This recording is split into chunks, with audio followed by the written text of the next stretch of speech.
Do you remember when Bill Clinton said this? All Americans, not only in the states most heavily affected, but in every place in this country, are rightly disturbed by the large numbers of illegal aliens entering our country. The jobs they hold might otherwise be held by citizens or legal immigrants. The public service they use impose burdens on our taxpayers. That's why our administration has moved aggressively to secure our borders more, by hiring a record number of new border guards, by deporting twice as many criminal aliens as ever before, by cracking down on illegal hiring, by barring welfare benefits to illegal aliens. Okay, that was 1995. President Clinton at the State of the Union address, sounding very much like President Trump.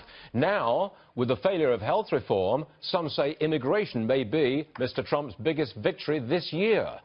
I think we can enforce our borders. I think we should enforce our borders.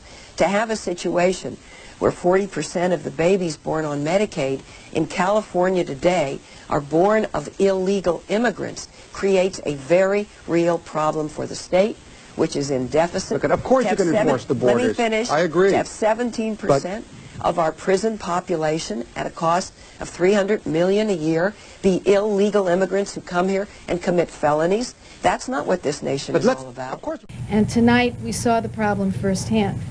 We saw the shortage of Border Patrol agents. We know we need to do more. Senator Feinstein and I have put forth some ideas on how to do that. We're going to pursue them, and to slow this illegal immigration to a trickle, I think it can be done. How does Trump compare to President Obama on the issue of immigration reform? You might be surprised. Tonight, correspondent Kevin Corke takes a look from the White House. On day one, I'm going to begin swiftly removing criminal, illegal immigrants from this country. If his previous statements are a guide at all, Donald Trump's major speech on immigration Wednesday could turn out to be surprisingly similar to President Obama's position on the topic. We have a lot of bad people that have to get out of this country. We're going to get them out. That was Trump last week. This was the president in 2014. And that's why we're going to keep focusing enforcement resources on actual threats to our security. Felons, not families. Both men say ridding the country of criminal illegal immigrants is a top priority, and both propose spending more on border security. And though Trump's constant call for a massive wall along the U.S.-Mexico border is not supported by the president, both men have been proponents of adding so-called virtual border security. White House officials today brushed back the notion that their approaches have much in common. Is that really far afield from what Donald Trump is basically saying? If they're a criminal, they're going to be out of here? I guess it depends on the day you ask. Indeed, Trump's statements on illegal immigration have run the gamut. He once supported deportation forces, but has since softened his tone, favoring a more nuanced handling of those here illegally. Even the president's had a tough time finding his footing on the issue, assailed by some advocacy groups for being the deporter-in-chief.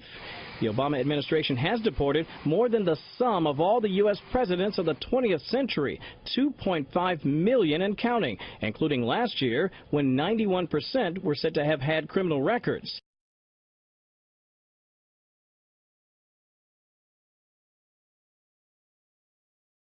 I believe in the idea of amnesty for those who have put down roots and who have lived here, even though some time back they may have entered illegally.